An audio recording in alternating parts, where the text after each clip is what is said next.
do you want? What'd I just say? Now, we're gonna make us little telephone calls.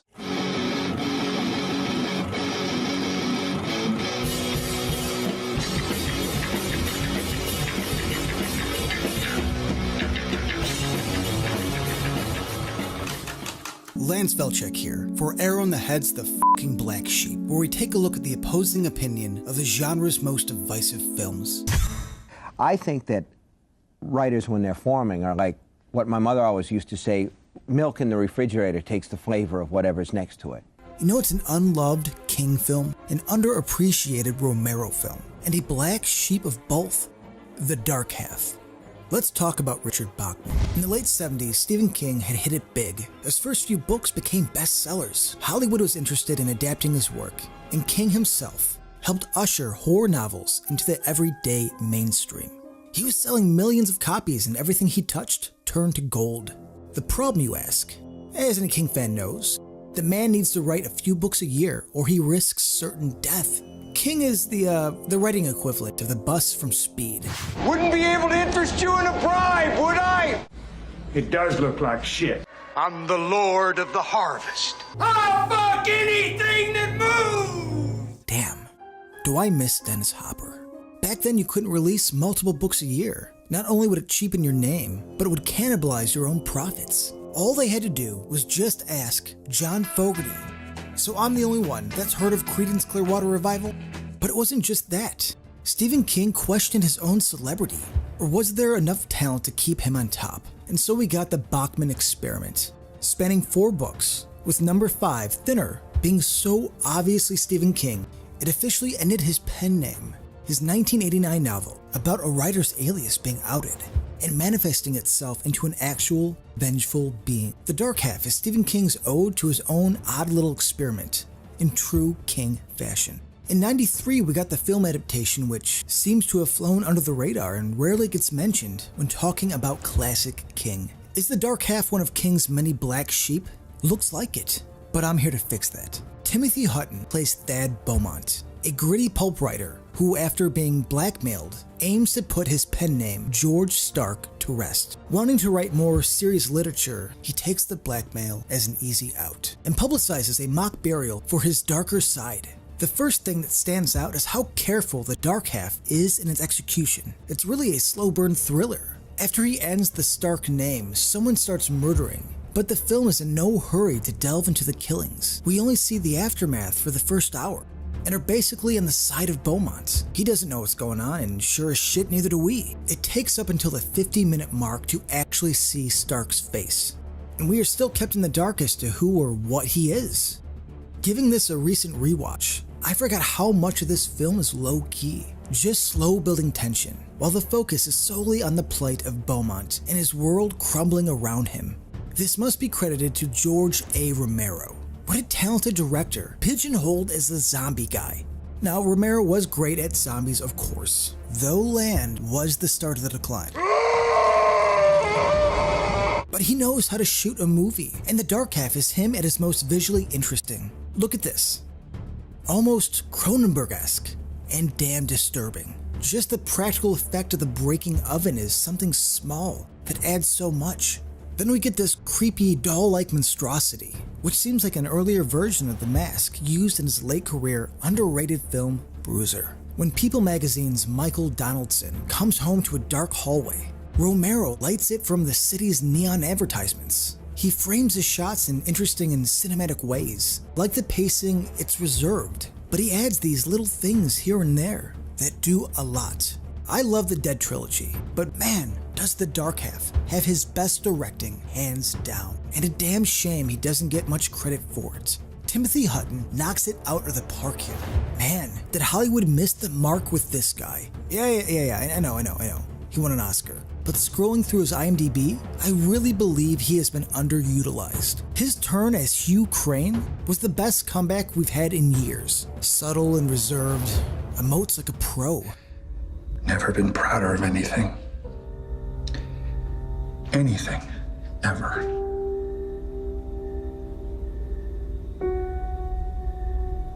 Take care of each other. God damn it, Hutton! Why is this so moving? He does great with the dual role. As a family man, he is easily relatable, kind, easygoing, yet has the wit of someone I could believe would be a prolific writer.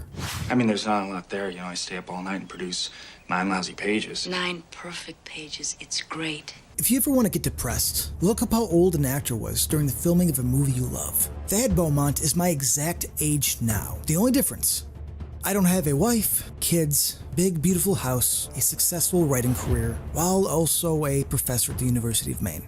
But at least I'm bald? Great. Thad is a wholesome dude, but every once in a while, a little darkness sneaks out.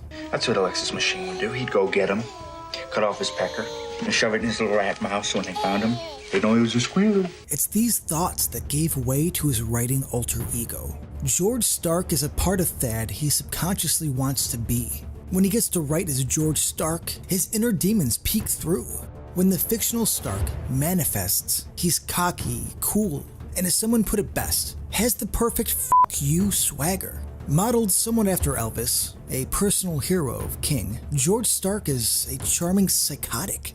We don't know what Stark is, and the two explanations we get sort of contradict each other. 1. Any concrete explanation would not have really worked, it would have just come off lame. 2.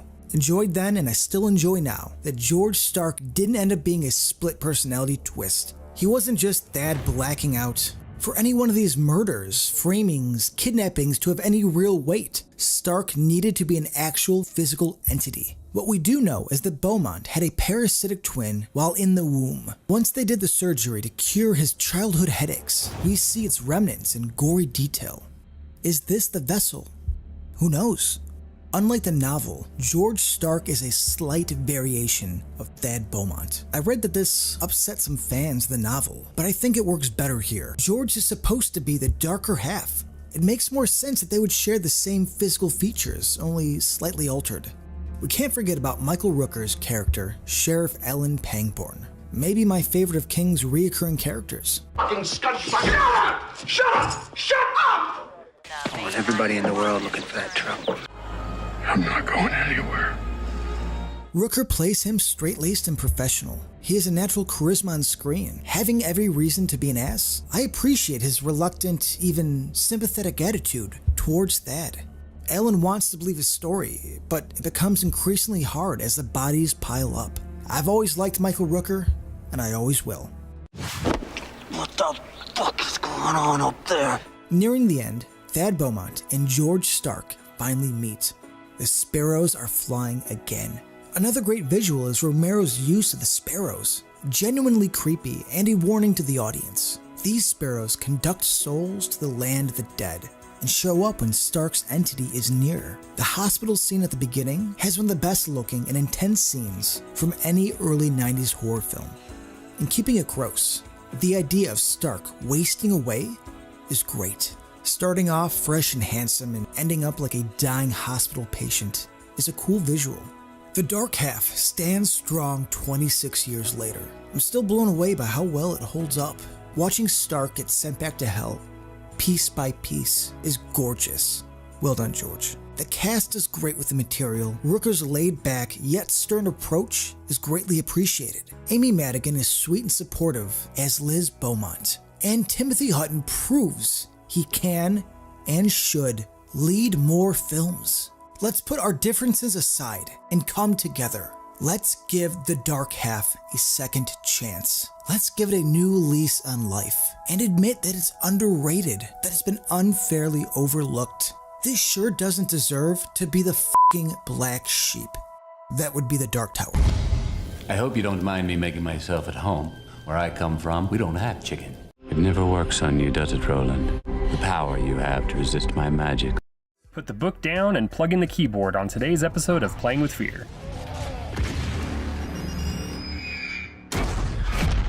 We look at a lot, and I mean a lot, of Stephen King movie adaptations on the channel, and for good reason. You have the good ones, the bad ones that need defending, and ones that need to be discussed simply so they aren't forgotten. What about video games, though? The foremost horror writer of our and maybe any generation has dozens of movies to discuss, but in the video game realm, you can count them on one hand. Today we look at the game based on a kind of forgotten George A. Romero film adaptation that itself was based on the second best-selling book of 1989. Today, we dig up the dark half. You'd think we could see any number of video game adaptations for any number of his stories. So many of them could be turned into different genres. An IT RPG? Nah. A first-person account of The Stand? Never. We would get a point-and-click adventure title of the dark half. Now, the point-and-click aspect isn't that surprising, as the late 80s to early 90s were full of them, particularly from Sierra Games. They were at the top of the mountain with their Police Quest and King's Quest lines of games. Simtus is who we have to thank for the game, and their only other credit is a game called Cybernetic Ranger: Secret of the Seventh Planet. You know that old classic. Publishing duties would fall to our old friends Capstone, who, when weren't busy being the pinnacle of entertainment, published some games too, like this one and, let me check my notes here, T2 Chess Wars. The game was released for DOS in 1992, and I can't even find a date or month for it. While the movie was actually filmed in late 1990 and early 1991, it wasn't released until 1993 due to the production company Orion's financial issues. For this reason, the movie and the game were developed at the same time with the planned dual release. Unfortunately, that didn't happen, and while both share the basics of the novel, they diverge significantly in thematic and certain plot points. The story revolves around Thad Beaumont, who's an author that struggles writing under his own name, but has reached superstar status with his thriller novels under the name George Stark. Deciding he wants to ditch the name and write everything under himself, Thad has a burial of sorts for the character George. Unfortunately for the entire town, George doesn't want to go away. People associated with him start being brutally killed. Local police, including Sheriff Pangborn from the neighboring Castle Rock, assume it's Thad, and Thad pushes the blame to a man named Fred Clausen, who is blackmailing him to keep his alter ego a secret. However, the police find that suspect dead as well. A game of psychic wits begins to happen between the two men, and it becomes clear that George is able to almost Freddy Krueger himself into the real world, but wants a permanent spot that he can only get with Thad writing a book about it. He gets this by threatening Thad's family, and Thad notices that George heals himself when he writes about him. A battle ensues where Thad stabs George with a pencil before a flock of sparrows tears Stark apart. This is a callback to a note written in blood on the wall of Fred Clausen's apartment. 2 paragraphs aren't enough to cover a 2-hour movie, let alone a 430-page book, but I don't think we need line-for-line retelling here. The game follows many of the same beats as the movie, with little nods and pieces to the book. It also has a higher body count than the film, most likely to give extra gameplay elements. The game is split up into 4 days, with the first day burying his alter ego and then George Stark manifesting himself before starting his murder spree. Before even this is a longer intro showing off the surgery to remove pieces of Thad's twin that the doctors thought were a tumor. We get to see an eyeball and a few other human parts removed from his brain. 23 years later, we see a newspaper article explaining Thad's game of killing off his other writing name with a poorly rendered picture from the film. Thad finds Homer's body and goes about town doing various video gamey tasks. He locates Homer's truck too, with plenty of blood in it, along with the cigarettes that Thad would smoke while writing as George. Day 1 ends with Thad coming home and having a nightmare about the surgery when he was a child. Day 2 opens up with the police questioning Thad about the murder, since his fingerprints were found all over the vehicle, and the guy at the cemetery said he saw him there last. Thad attempts to prove his innocence and claims that it was probably his former blackmailer trying to get back at him, but after investigating that himself, Thad finds his former blackmailer also dead. You spend a ludicrous amount of time trying to open a lockbox before heading home and getting confronted by the cops. Day 2 ends with Thad writing a bit seemingly possessed by George, before having another nightmare that ends in sparrows. Day 3 opens up with a call from Miriam, who is about to be killed by George. Thad finds a note on the door written by George explaining his plan, and finds Miriam's corpse before confronting George and even taking a picture. Working his way through investigating what the sparrows mean and how to best deal with George while avoiding the police, Thad finally gets a call from George himself. George has killed his agent and the 2 police officers that were protecting him. Day 4 starts at the hospital, where Thad learns all about the removal of his twin when he was younger. George also finds out this information and kills the doctor that performed the surgery. The cops are convinced that George doesn't exist and that Thad's wife is in danger, but George, who is very real, gets to her and ties her up before going to the writing room to create his escape story. Thad confronts him and has a sit-down with George, but this is able to buy him enough time until the sparrows break through the wall and ferry George off to the land of the dead, but not before ripping him apart. The game ends with Thad and his wife embracing over an end title card. One thing to point out is that in future King novels, we hear the character Thad being left by his wife before eventually committing suicide. No sequel game here. This is an early point-and-click game through and through. For the dark half, the layout is cleverly put on a typewriter with a fresh piece of paper popping up for every scene. Under the paper feed are all the applicable action items that are required for the game. Look, walk to, open, use, talk to, travel to, pick up, search, close, push, pull, give to, and inventory. The entire game, as is the way with point-and-click affairs, is controlled from this interface. You can also get into dialogues with other characters where you do get a modicum of choices in terms of how you want to respond. For inventory, it's a safe bet to pick up everything. No matter how small or seemingly useless the object may be, there's a safe bet you'll need to use it or risk losing the game.